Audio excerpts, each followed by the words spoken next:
I'm Miwa Messer. I'm the producer and host of Poured Over, and Patrick DeWitt. I mean, we've all read Sisters, Brothers. We've all read French Exit. Lots of us have also read Ablutions. And I have to look at the book while I say this, Undermajordomo Minor, because, dude, that is a title. And we may actually get to that book too. But The Librarianist is his new book. And just before I hit record, we were talking a little bit about Bob Comment, who's a really great character. And Patrick, I'm going to ask you to introduce Bob to listeners because I'm so fond of this dude. I'm so fond of this character. Yeah, thank you so much, Miwa. Bob Comet is a quiet and sort of introspective man. At the beginning of the book, we see him as a retired librarian, sort of casting around for something to do. Through the course of the book, and as he makes friends at a local senior center, he comes to bring literature to the people at the center, and this doesn't necessarily go well, but he sticks around, makes some friends. And in the course of getting to know these people, they get to know Bob, and the reader also gets to know about Bob's history. So there's flashback to his childhood. There's also a flashback to his early mid-20s when he was becoming a librarian, and then also the story of his sort of one stab at romance and also his other stab at camaraderie with a man. This sort of triangulated relationship goes well until it doesn't. And it all adds up to basically just the story of one man's life. And he's quite, as we were saying before, sort of stoic and quiet for one of my characters. But of course, the world around him is fairly frantic and animated. So he serves as something of a straight man. He is a straight man, but he's also, I felt like reading The Librarianist, things were a little more mellow.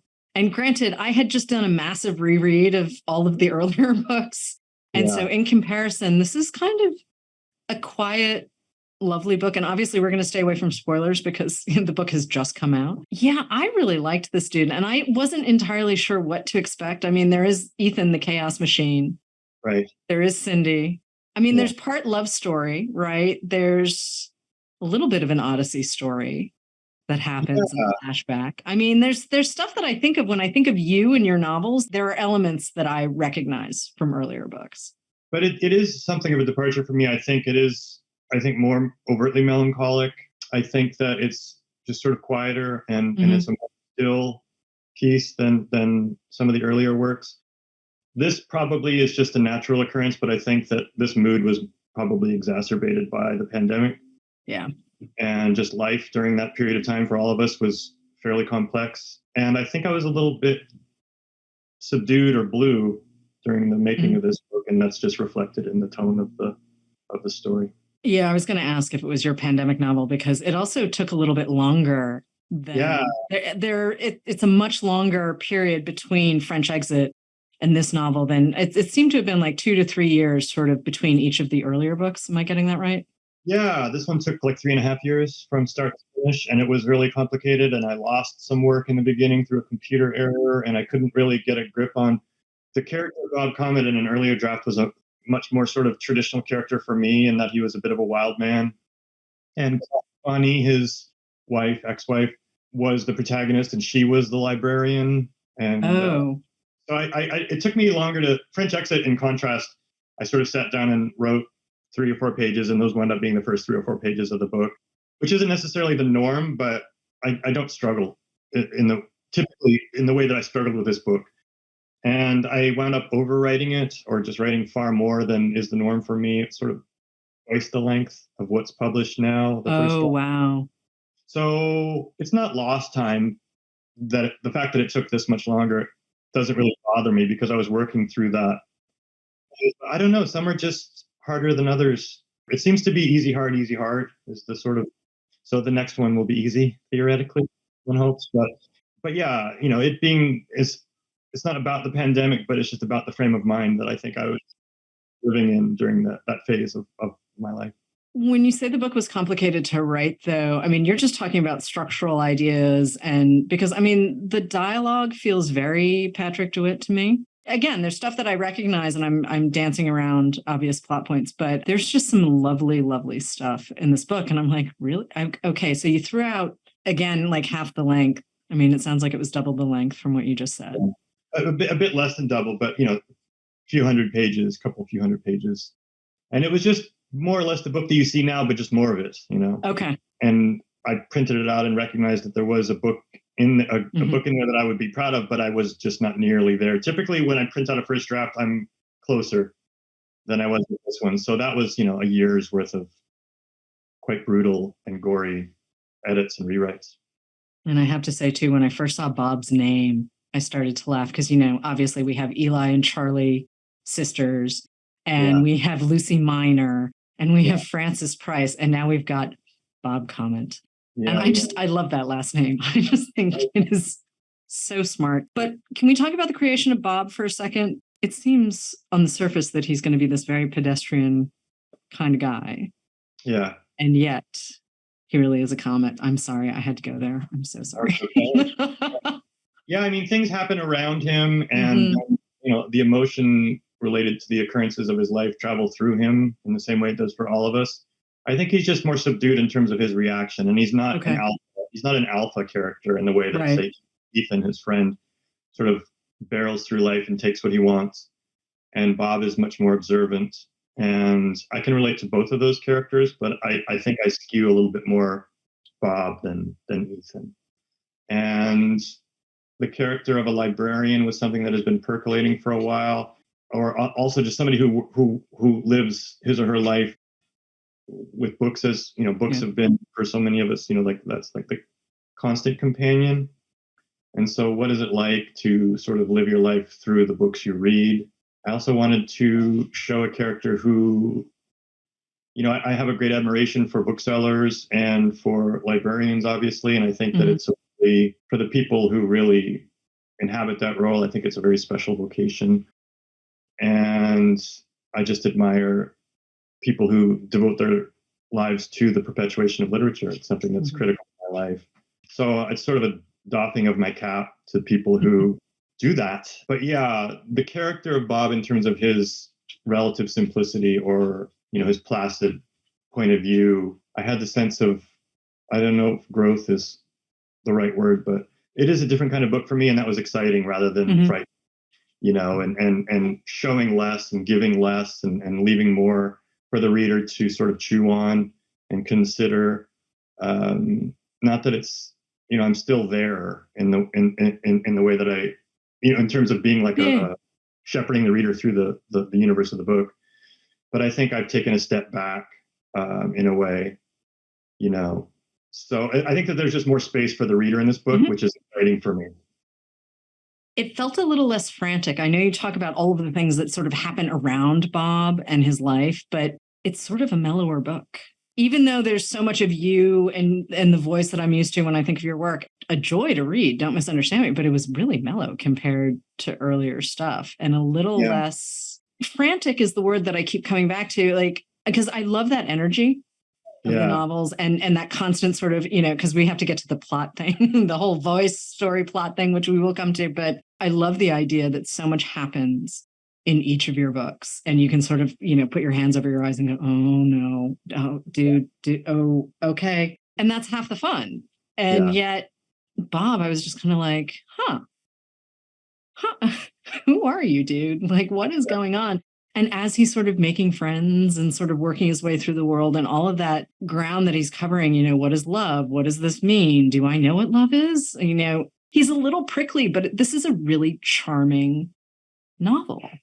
Thank you. Thank you. But can we talk about influences for a second? Because as I'm noodling through prepping for this show, names pop up. And I think it's also because you clearly have different influences for each of the novels, right? But I ended up buying a Barbara Pym because of you, and Ivy Compton Burnett because of you. I just bought them the other day. I'm waiting for the packages to show up. But like the mid-century British lady writers, Comedy of Manners. I mean, I don't know where my copy of Jane Bowles is.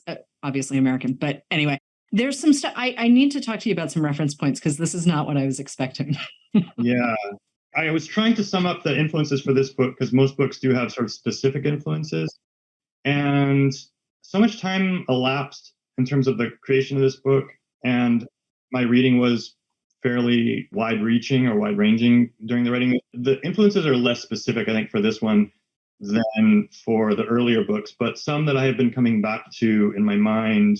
Somebody brought up the book Stoner by John Williams. Yeah. I I think that is largely absent the humor that is sort of evident in this book, but there is some sort of sameness there to me, and that is just sort of a long form dissection of an introvert, right? And what life is like for somebody who lives within himself or herself. So there's that. I was thinking of Jane Bowles, actually, because I always think of Jane Bowles, especially right. The third section with the runaway, like the two women. Yep. The character Bob Comet, as an 11-year-old in the middle 1940s, falls in.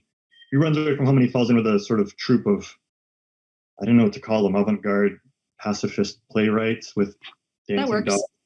Anyway, a couple of characters, and both of those women to me are reminiscent of something having to do with Jane Bowles, just her general spirit or her sort of art and brilliant take on life during her time. And then lastly, I thought of a book called Stop Time, which was a memoir written by a man named Frank Conroy, which, especially his childhood recollections of his complicated family life. It's just a very special book that stayed with me. I read it, several years ago, but it's sort of there. But as I say, the influences, I think oftentimes with the earlier books, you can sort of go one-to-one, where it's like, oh, this section was influenced by this book. And I like doing that. I like specific homage. But I think that this book is more sort of just, I think the jumping off point for me was just that this book was wanted to be and was going to be a little bit more melancholic and placid and austere, I suppose, than the earlier books. So I just sort of got out of the way as much as I could and let that happen. Yeah, one of the things I like hearing you say that too, that it's, austere and I got out of the way. I mean, you've talked about how Sisters Brothers started for you. And you were like, well, I had some vague dialogue. Yeah.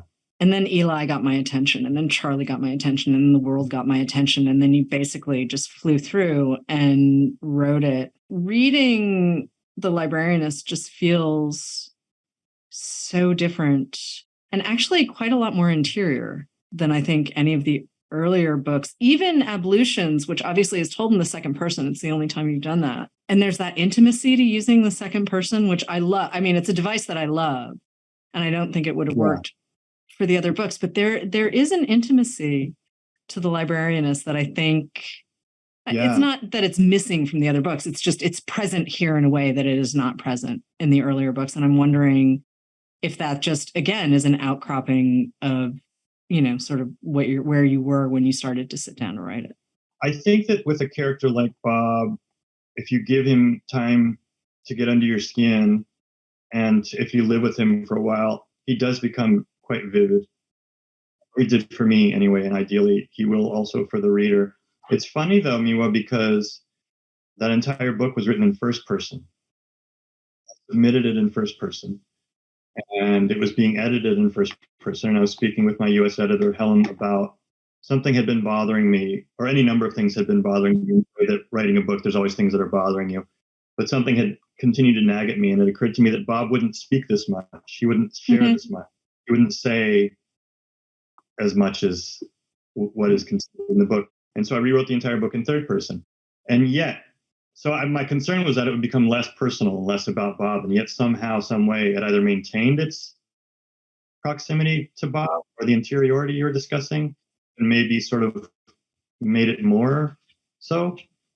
Odd thing, it's such a funny thing, like the point of view, the second person voice of Ablutions, that was written in first, and then third, second. Yeah, okay. There was something that was missing from each one. Yeah. But the notes I had been writing to myself when I was working at that bar, I always addressed myself as you. I was leaving notes for myself so I wouldn't forget. And I would say, you did this, you did that. And why were the notes so compelling when the text, when I transferred it to first or third? I mean, this is just sort of dorky, and we're sort of discussing craft in a way that maybe will be dull for some people, but there is some kind of a magical occurrence when you really finally find the voice and the book becomes itself. It's just so exciting. And so something about changing the first person voice to the third person voice solidified the book for me, and it made Bob that much more three-dimensional. Yeah, I think it really is, it comes back to this idea of it when you see it, or it when you hear it. And I mean, there are just times and I've been a bookseller for a really long time, but there are times where you pick something up and you just don't connect with whatever it is. And sometimes it's character, but if the voice isn't there for me, I have a very hard time. And I don't need to like characters. Right. I don't care necessarily if stuff happens. It's a bonus if it does. But like sometimes I just want to hang out, but if the voice isn't there, I'm gone. That is the thing. I cannot, like, again, and I don't care if I like the person. I don't necessarily care if stuff happens or not. But if there's no narrative voice to the thing as itself, I can't do it. Yeah, I'm with you. I really agree. And I've likened it in the past to socializing.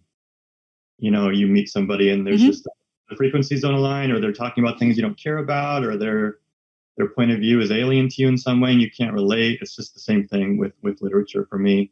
I can't tell you how many times I've picked up a book that I've been told I would love and there's just nothing there for me. And it's not even really a critique of the author. It's just sort of, sometimes we just pass one another by and the frequencies don't align. But it is a bit of work to get the frequency to align with oneself. Like as an author, are you presenting yourself to the fullest? Are you allowing the characters to be themselves to their fullest extent? But it involves a lot of casting around and, as you say, listening. That's really the word, is listening for the book. So for you, it's language then, right? You see it. Yeah. And you're living with it as a document and you review it every day. But so much of the work is, you're reading the work in the way that a reader reads. And so it's suddenly something will just, it will sort of illuminate. And then it's just a question of fleshing that feeling out to its fullest potential or conclusion. Which you can't do without language. I'm sorry. I keep falling back on language because, one, your dialogue is great. It's a very tight cast, this book.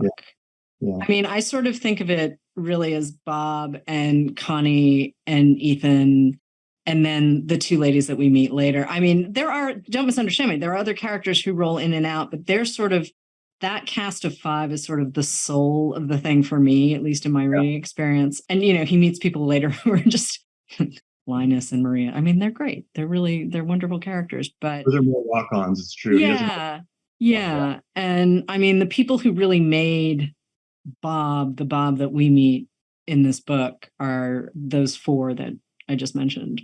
Are you starting with language? Or are you starting with the character, or can you not separate the two? Because I know voice is the thing for you. I mean, you've said this multiple times in other interviews, that voice is always the thing you come back to, but you have to start somewhere. You have to build a voice out of something, right? Yeah. And it's just a question of trial and error. I'm doing it right now, actually. I mean, I took a day off today, but I'm in a phase right now where I'm trying to start a new book. I know what the story of the book is. I know what I want to accomplish emotionally. I know where the book will take place. I know all these things about it, but I don't know who the protagonist is. And I don't know if it's going to be first or second or third person. These are all the questions that are sort of bothering me, or I'm addressing now. I was feeling disheartened earlier in the week, Monday, Tuesday, Wednesday, because I wasn't becoming any clearer as the days were going by. And sometimes there's the sense of, okay, there is no character here. And so you jettison whatever you've got, and you either approach it from a different angle, as I did with, the earlier iterations of the Bob Comet story, or you just throw it away and you start over. I've got other ideas. Try to write another book.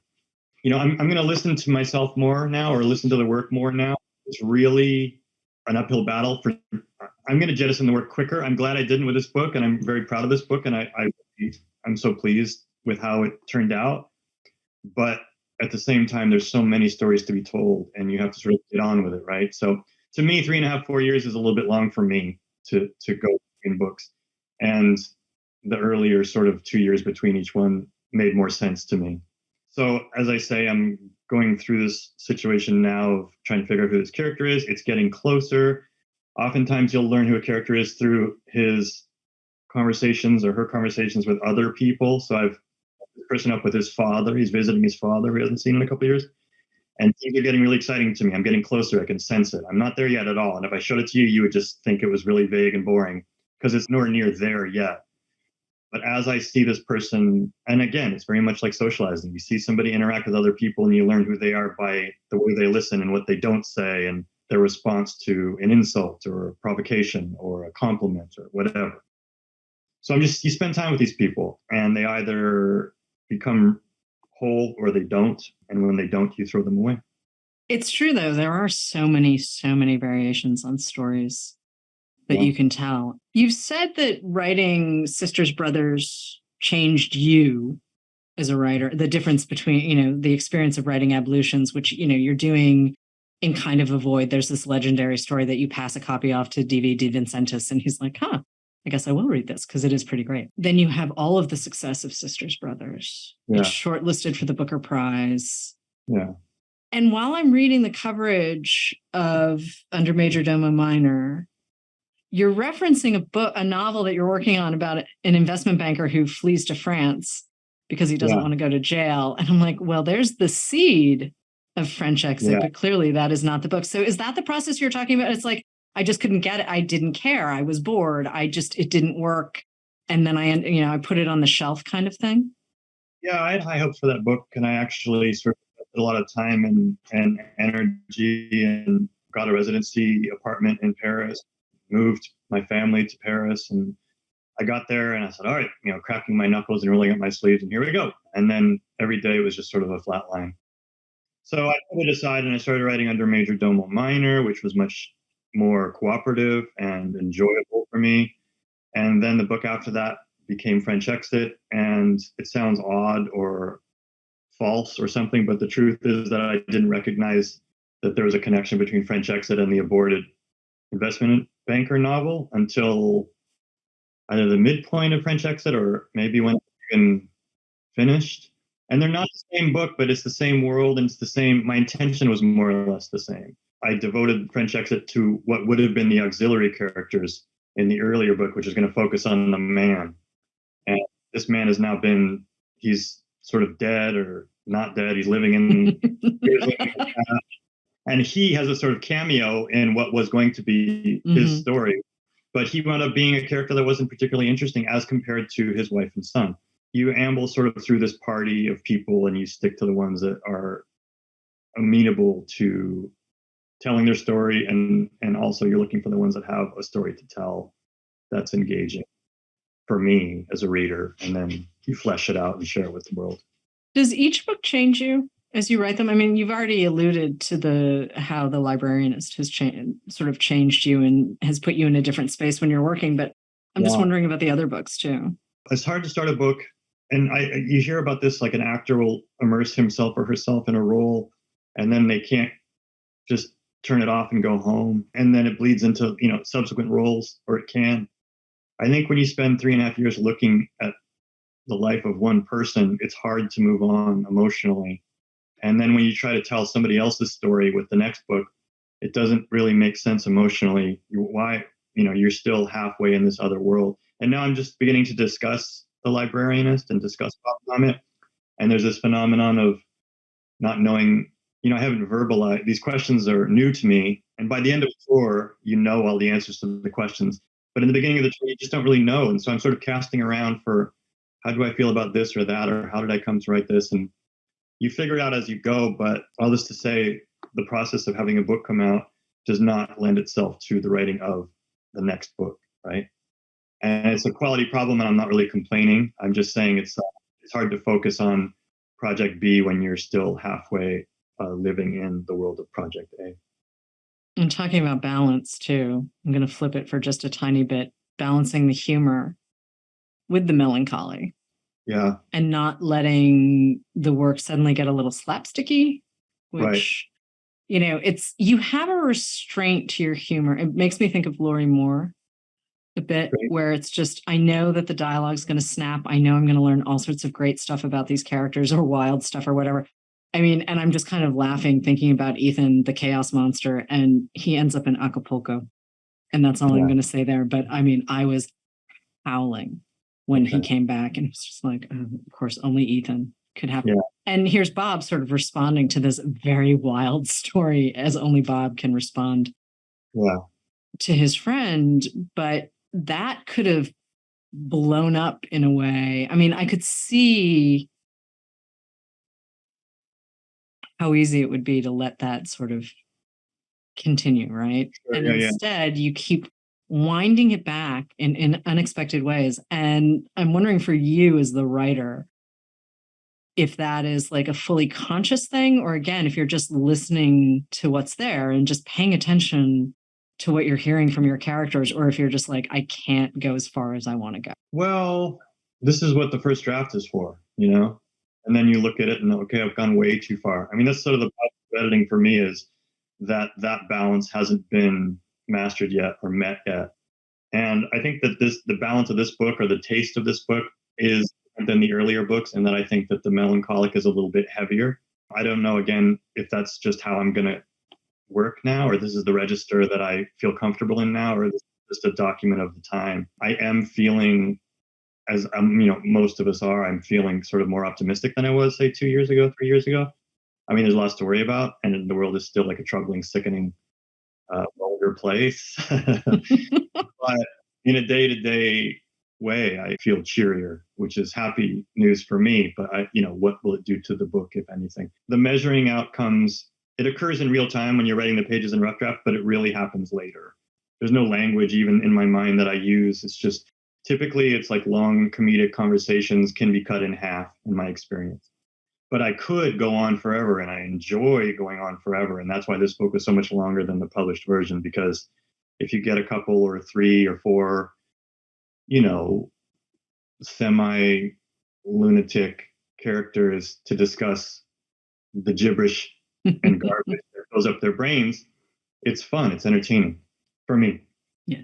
But then, it comes down to what's best for the book. And the question is, and this is also obviously where the editorial process with working with, your editor comes in and will sort of say, this is a bit much. Can we trim this down? And it's a seemingly vague directive, but they're talking about that measurement. They're talking about the taste, the overall taste. And if when a maudlin scene goes on for a little bit too long, or a comical scene goes on for a little bit too long, it can spoil the entire document, or it can mar it, So at a certain point, a feeling takes hold, which is that you want the best, not just for the characters, but you want the best for the book. And you recognize that it is one thing, in the way that a film is one thing. It's not because it can feel very scattered. There's so many scenes and points of view and chapters and eras. And so it seems like something that is much more wide ranging and sort of open ended. But as you get closer to completing the book, you recognize it as a solitary piece of work. You just try to make it sort of the cleanest and most gleaming and presentable version that it can be. But in terms of the evolution of your work too, I mean, you've been playing with genre, and I'm certainly not the first person to point that out. But one of the things that I love is that you're just using whatever elements, Sisters Brothers is a Western, but it's also a road trip kind of novel. Yeah. And then you've got the Gothic and the fairy tales and the love story of Undermajordomo Minor. Ablutions really kind of is its own thing. I quite liked it, but it is very much its own sort of, I suppose you could argue it's, straight up hero's journey kind of thing, only it's an anti-hero. Yeah. And then French Exit, Comedy of Manners. Yeah. But there's also a little bit of Comedy of Manners happening in Underdomo. Then we've got The Librarianist, which is more sort of a classic coming of age. Yeah, it feels more traditional. Yeah. Proper big boy novels that I've written. Dude. That's how it feels. I mean, I really okay. You said it. Yeah. No, but I wasn't aiming for that. But at a certain point, I recognized that I was addressing things that I had read in another kind of book, which isn't even necessarily kind of book that I read anymore, but Herzog or what books I'm referencing, and I wasn't thinking of them per se, but it seems much more traditional in some way. It's sort of like the full scope of one person's life from start to end. Go. Yeah, there's a little bit of a John Updike swing to it. I was thinking that those aren't my guys. I don't even. No offense. I mean, I didn't think they were. It's almost like a sort of mishmash of that middle 50s, Commonwealth, typically female writers, sort of imposed onto this other sort of traditional American storytelling architecture. I'm casting around to make sense of it, and I can't really, because the works are mysterious to the makers, I think, in some way, and that's as it should be. But it seems to be that there's like a confluence of inspirations for this one. There's a little Anita Bruckner feel to it. I haven't read Anita Bruckner, but that's on the list of why haven't I read. I gotta get to it. There's too many to get to. That's somebody I will surely get to. I think we all have those lists. I mean, I sort of laugh at what's on my list still. I keep attempting Middlemarch and I keep failing. Like, at some point I'm just going to have to give up. Yeah. I'm just going to have to give up. I've never read Middlemarch, and I'm been told so many times that it's sickening that I haven't read it and that I would love it. And I'm sure that that's true. But, only so many hours in the day, right? Yeah, I even just bought a new copy with French flaps. And when I say just buy, this is like 6 months ago. I was like, well, if I buy a prettier copy, maybe I'll. No. Yeah. Okay. Well, no, it's not happening. So you are not alone. Away though, too, and admitting defeat or whatever you're admitting when you turn away from a book. I used to, when I was younger, struggle through books and tell myself it was for the greater good and that I had to do my homework more or less. But whenever I get that homework feel now, I just leave. Because I didn't like homework in school and I don't like it now. And I don't believe that it's necessary. I think that reading should be for pleasure. We started Poured Over a couple of years ago at this point. And in the last sort of few weeks, now that I've had some time to think about it, I should have started independent studies sooner. Yeah. It's really, and I had a perfectly fine time in school and did quite well and all of this other stuff. But the way that I get to approach each episode of the show is just kind of like mini independent study for every single episode. And I'm like, oh, this is fun because I just get to find the spine of the thing and think, all right, let's see where this goes. Let's see what we can uncover. I'm like, yeah, I should have done this a lot. I should have gone to one of those colleges where you sort of design your own curriculum. Yeah. I should have done that. Well, that was how I came to read the people that I read is I didn't go to college and I went to the library. And so there's a lot of trial and error and a lot of reading books that I knew that I was supposed to read. And some of them delivered on their promise and some didn't. But casting around on your own, I think, is a special thing. And being lost and like finding your way and finding your people, your authors, it's been critical to my writing because it is such a sort of labyrinth, and there were so many times where I was lost to the point where I wasn't necessarily loving reading. And then you backtrack and, okay, where have I made my mistake? Okay, I want to read about, whatever that was not that interesting for you. And you move on towards the things that move you.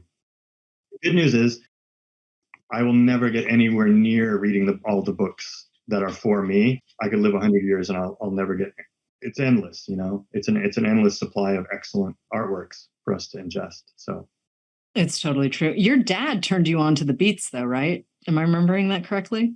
Yeah, that was something that was big for him. It's funny because I was just writing a response to an email interview and I was asked what books worked for me as a youth, which don't work for me now. Yeah. And I did. And I think in a lot of people who read the beats, certain of the beats anyway, in their youth return to it later. And it's sort of like, I don't know, dude. It doesn't really resonate with me so much anymore. But there's an energy to it that was really infectious to me as a young writer. And it seems sort of slapdash to me now, some of it, but it seemed free in a way that was really intoxicating. And it was, and it is, that's the function. Its function is to represent, a wildlife story told with wild language, and time passes and it doesn't make sense anymore to me aesthetically. It's not what I'm looking for.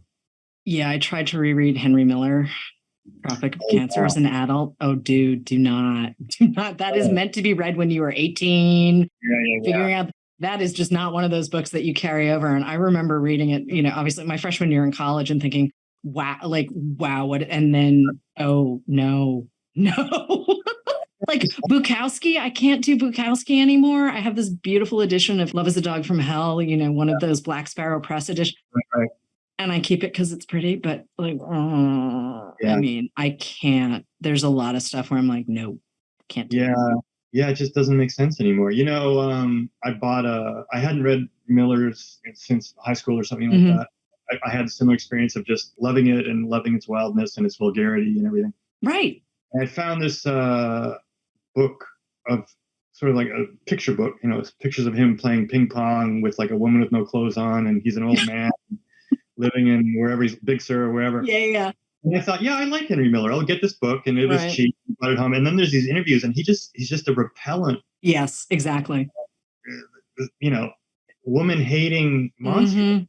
And I Mm-hmm. don't know how this made sense to me before, but really hard to get through now. So I think we're on the same page. Some of these things make sense. And also, I mean, also societally, we've just changed, and things that seemed edgy before or whatever, however they seem, now just seem kind of plainly ugly.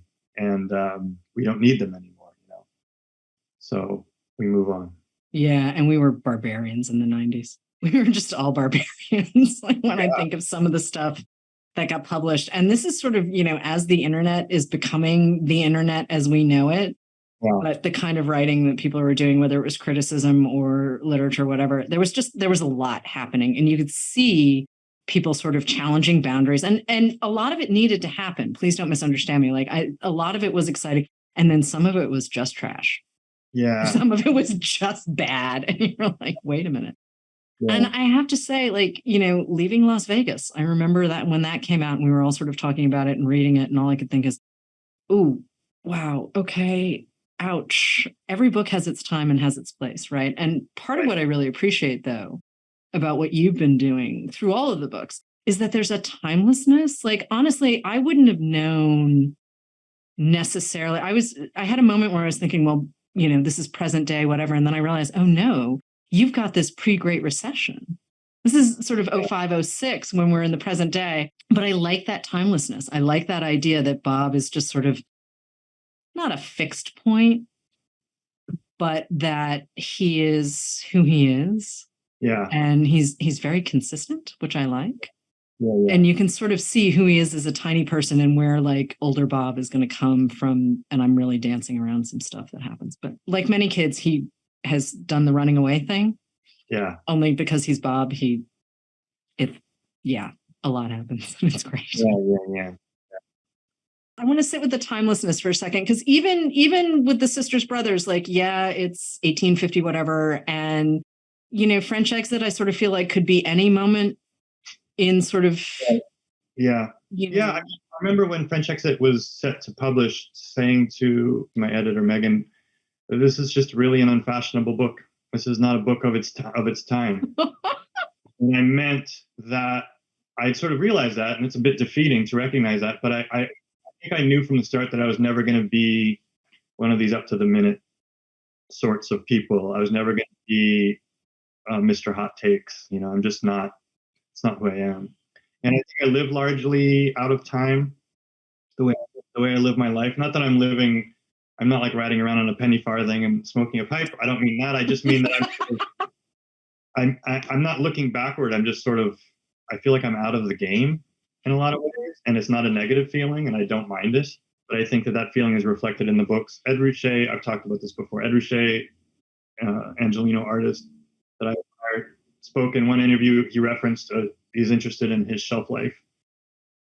It resonated with me in some way, I think above and beyond his intention. And I just really thought, yeah, that's what I want. I want my work to be useful later, in the same way that I want it to be useful now. I'm not aiming for any sort of like contemporary commentary. If that occurs, it's happenstance, and I didn't mean to do it. I don't really have that much to say about the current moment, but I think I do have something to say about being a human, being alive.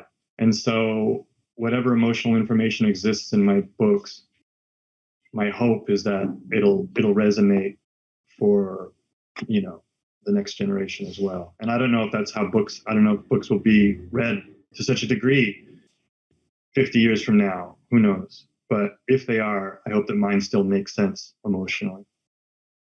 I think that's part of the beauty, though, of books, is that we have the time and the space to sit. I mean, I'm horrified by the idea that there are people who are saying, well, it's the 80s, it's historical fiction. I'm like, no, we can't. Yeah. That's no, we need at least a century. Like, we can't. Like, can you give me 50 years? Not something that just happened. But I think it's really important to recognize that novels really do lend themselves more to a moment in time and not necessarily our moment in time. And that's part of what I love about them. Like, I love the idea that you were traveling back in time in Bob's life. Yeah. Well, a lot of people are finding that jarring, or some people, I should say, are finding that jarring, and just in terms of wait, why are we? It's so far back. You go from 70 some, he's 72 or 3, and now he's 11. Like it's a big stretch of time. But to me, it is more of the same information because it is the same vessel. I think a lot of people change. I think of myself as somebody who's changed and had many iterations. And when I look at myself when I was 21, like I don't recognize that person. I don't know why was he doing all those things that he was doing? I just mean his points of view and his opinions. Yeah, I get it. And I think Bob is the opposite. I think Bob is solid. And so the emotional information of his being 11 is identical in importance and texture as him at 72, 73. Yeah, I didn't think it was that much of a jump. I really didn't.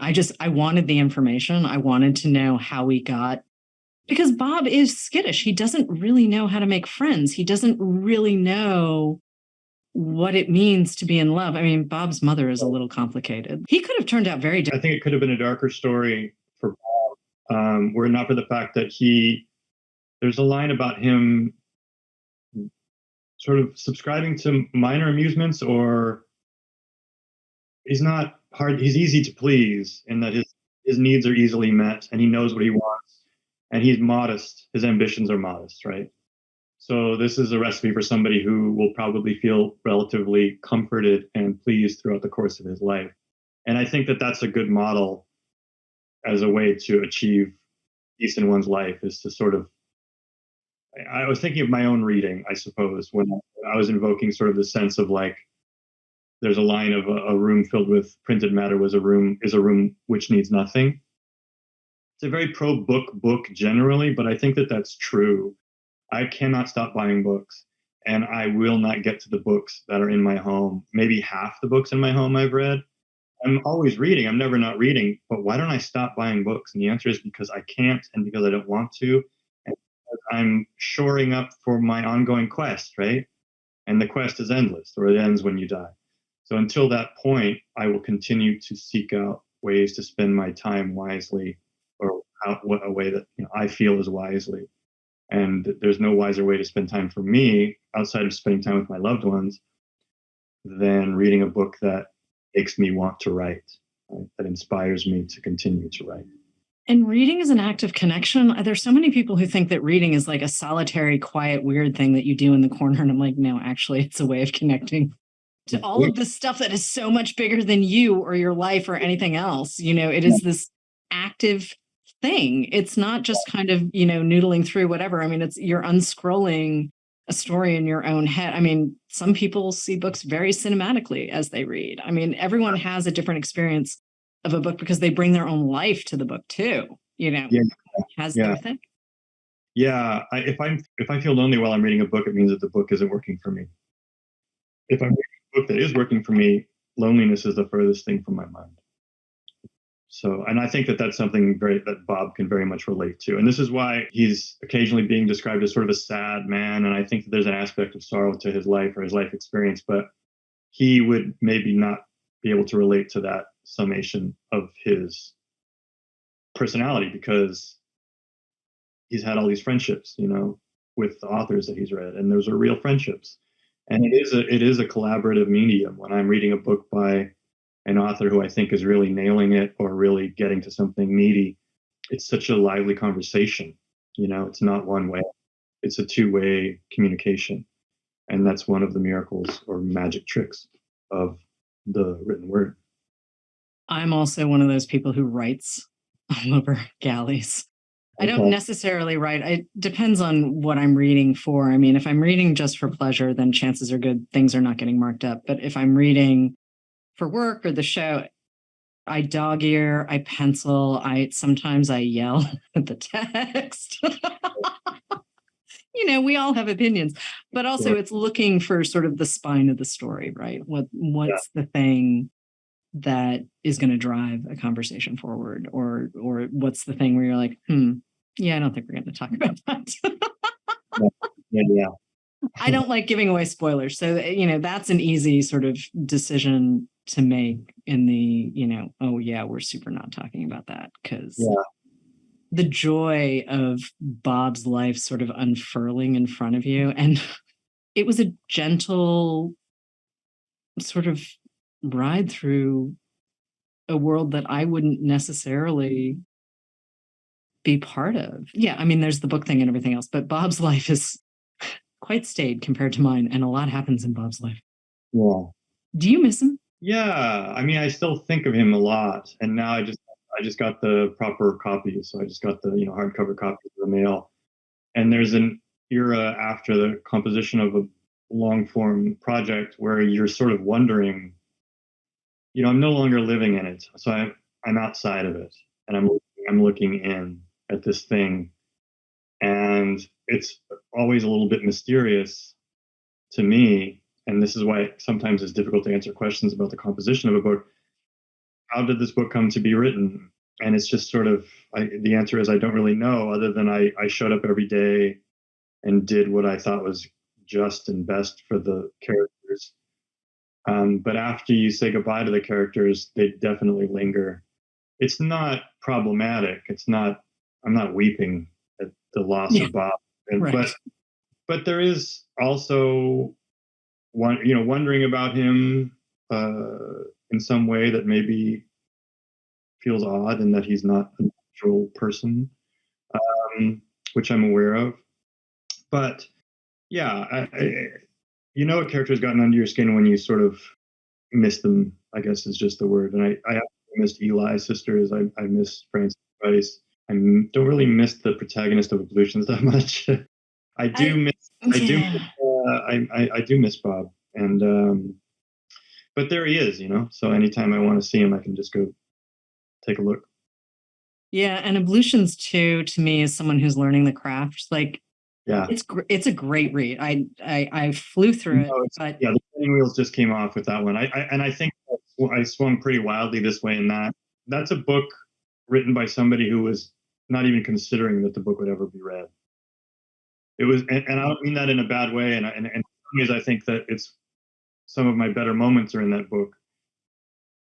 It was surprising where the book went, and I was sort of witnessing myself becoming an artist in real time. Yeah. I'd been struggling to, and occasionally sort of hitting a note here and there over the previous, 10 years preceding the writing of Ablutions. I tried so many times in so many ways to make something that would be worth the time of the reader to sit with it and read it. And it was just so touch and go, and so much of that work was just shabby and bad, because it's just what happens to all people. It's my apprenticeship, right? The 10,000 hours or whatever it's called. But Ablutions, somehow the door was opened for me, and I felt allowed to make quality work for the duration of the project. Whereas I tried any number of times to write a book, and I get 50 pages in and recognize that it wasn't a book or even a short story, and time, throw it away, start over again. But that feeling never arrived with Ablutions. And it's a short book, but it was a book, and I had written it, and I couldn't believe it. And was it the book, the defining book of my career? Of course, I don't think that it was. Not that maybe that book has been written yet or will be, but I just mean, I look at that book and I don't really recognize my voice. And my voice wasn't fully there yet. I think I had something to say, and I think it's stated with an amount of panache. It's very much a first book. Yeah, no, it definitely is a first book, but I don't think panache can be underrated, to be honest, because I can look at all of the other books too and say, oh yeah, there is definitely some style and some verve here that not everyone can capture. And for me, it comes back to dialogue. It comes back to, the snap in the language and the juxtaposition that we get sort of between the world and what your people are doing in the world, and that sort of that collision. And that for me is the fun of reading you. So it was a little wild going back to Ablutions, being like, oh right, this is how all of this started. But you can see, as someone who lives and dies by Post-it notes, anyone who works with me can tell you I may pull a Post-it notes computer monitor covered in Post-it notes, because I have a very large laptop. All right, I knew this was going to happen. We've bumped up against time. So I'm just going to say that's a really good place for us to wrap up.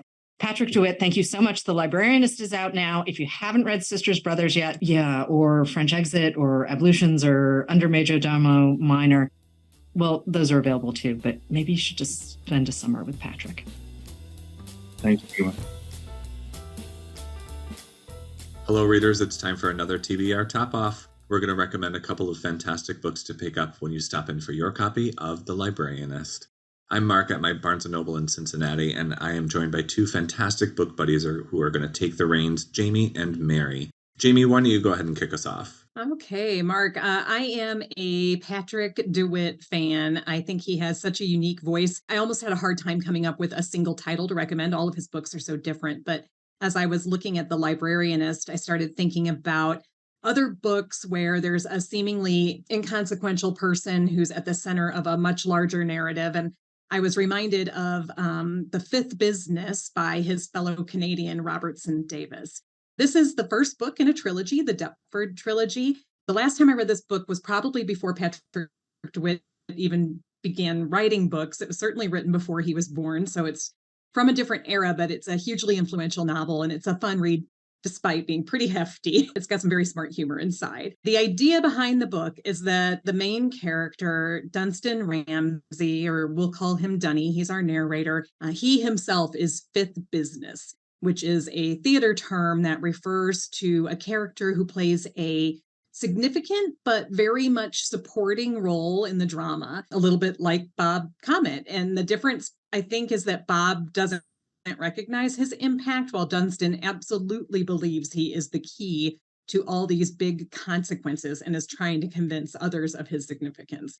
And so to do that, he writes a letter.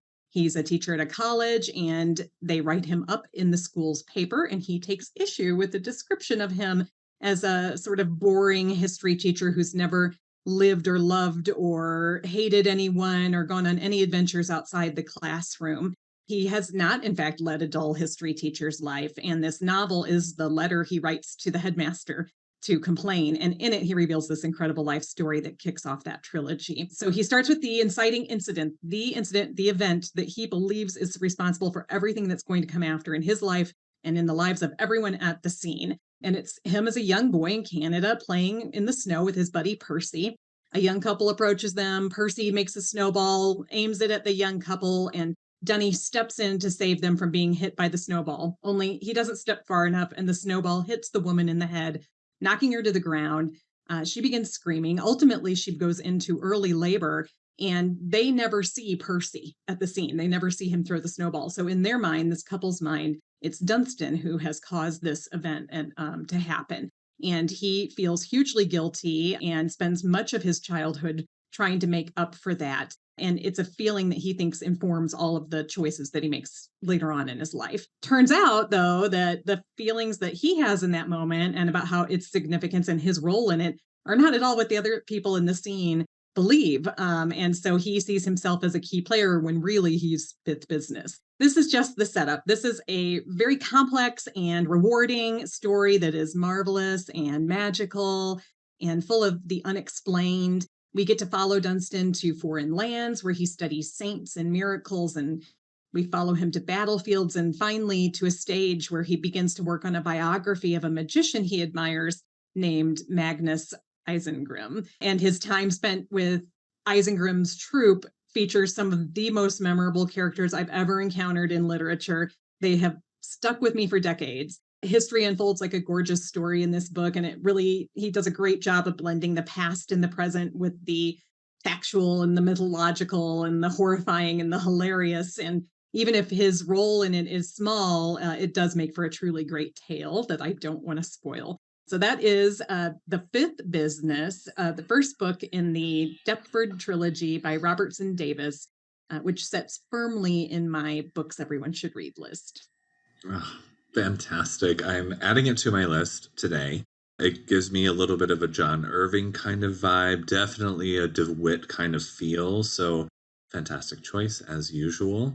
Mary, what do you have for us today? My pick is The Last Chance Library by Freya Simpson. I was looking at my TBR, what I possibly could pick for The Librarianist, and I wanted to go 180 opposite of it. This is a light novel. It is about a librarian called June Jones who lives in the English village of Chalcott.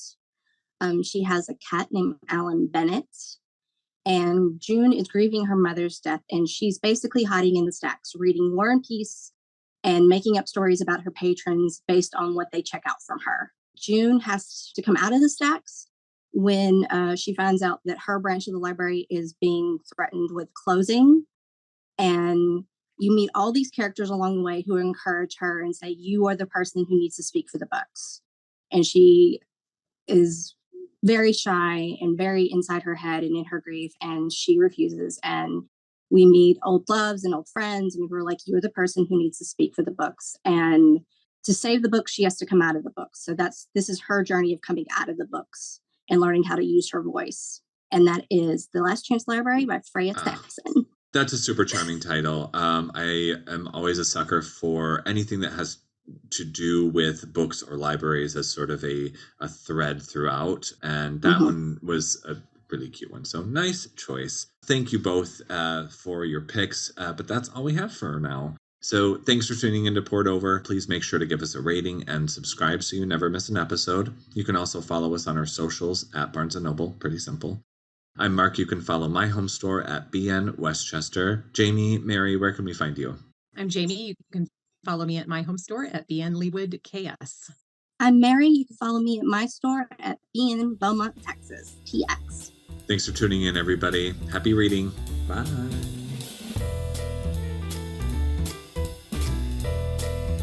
Thank you for listening. Poured Over is a Barnes & Noble production. To help other readers find us, please rate and review the show wherever you listen to podcasts.